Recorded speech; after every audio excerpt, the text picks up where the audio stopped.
Alright guys, so much happened in the last days with the TI.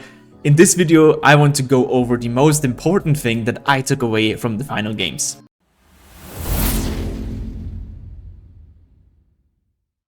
The issue with those TI games is so many times I'm hearing that people say, hey, this just doesn't apply to my games. Like there's nothing that I can really learn from. It's difficult to do this because our team setting is different and like we don't have the coordination that those guys do. So how can we even implement things that we learn from TI into our own games? And I think even though this is right, and I totally agree that the high level plays, especially around the team fights and where you smoke and how you interact together, is very, very different to our games as pure mortals.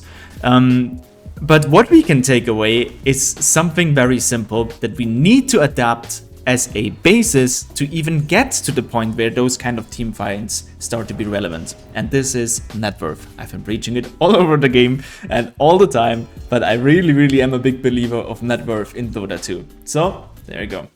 So this is the first TI game and we're running into the 5-minute mark.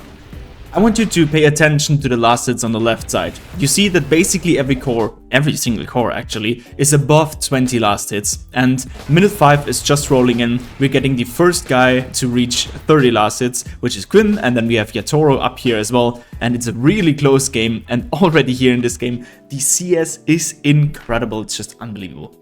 Still game number 1. We see that there's action going on the bottom lane. But we are heading towards the 10-minute mark, and we can see the last hits, they have spread a little bit here, but the lowest is 42 on the core, up to 65, and we actually see that it's very close on the cores that actually care about the CS, so they get up to 50 or even 65 last hits on the heroes. And game number 2 is no different. We're approaching the 5-minute mark, people are having 20 CS and upwards, so we can spot that there is a very great consistency of those players, and it's really not unusual for them to get into the 30 last hit zones at minute 5, which is exactly what we want to be aiming for as well. And then minute 10 is approaching, and we have a even higher last hit count, I feel like, than we did the last time. And as you can see, there's action on the map. There's a chrono being used, spells are being casted, so many things are happening, but yet the net worth is incredible high. I think our Wraith King here dies again once more. Collapse did such an amazing job on the Magnus. That was really great to see in many situations. But we can see that the last hits are incredible high. We're going from 60 to 70 last hit once again, and it just shows that independent of the heroes and the matchup, or like even the counters that you get on the lane, this sort of CS is what's possible for players to do. So what I want to point out here is that even though there are many concepts that we cannot adapt to and many things that are very unique to those top tier gameplays and critical things in like picking phase and counter picking and banding and stuff like this that we don't have access to since we don't even play captain's mode or anything close to that, the amount of last hits, the amount of farm that is available on the map stays the same for the pros and for us. And the first thing we need to get going and we need to get good at is getting the same amount of CS if we want to be even closely to that level. So here we are approaching the 20-minute mark, and we can see our nice Pangolier player, which is Lal, having 200 comfortable last hits on his hero. And even Void, which is known to be not the greatest jungler in the game and greatest farm anyways, like he needs to buy Maelstrom and then he still prefers to go on the laning stage, whatever, has 165 last hits. Those numbers are just insane. I guarantee you, if you would be able to reach those kind of numbers consistently, you would be like 6k for sure, no doubt in my mind. There are so many games where I'm playing carry where I just lose because I don't have any gold and I think I have to fight, I have to join. And then there are so many games where I'm just rich, focusing my own game, and of course things go wrong on the other side of the map, or things are happening, or my teammates blame me for doing this and that. But in the end, I am rich and I reign supreme just because I have a ton of net worth.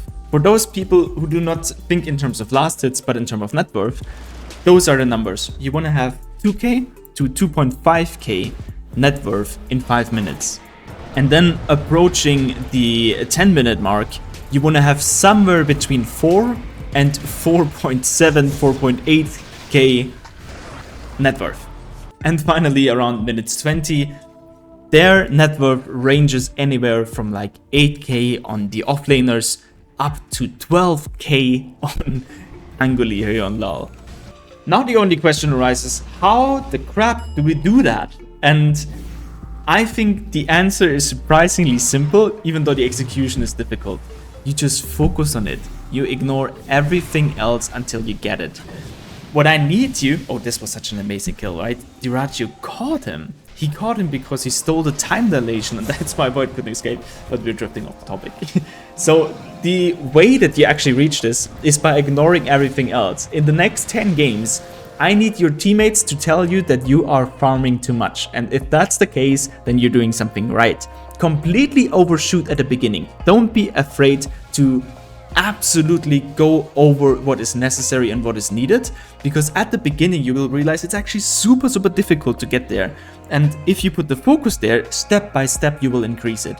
And then sooner than you think, if you just narrow down only on last hits, only on net worth, you will see that number increasing, and you will be surprised how much MMR is coming with that. Long story short, get gold, get good. Easy. And with this, I look forward to read your comments and hear your thoughts about focusing on last hits only and ignoring everything else that is usually understood by playing Dota. And hey, see you in the next one.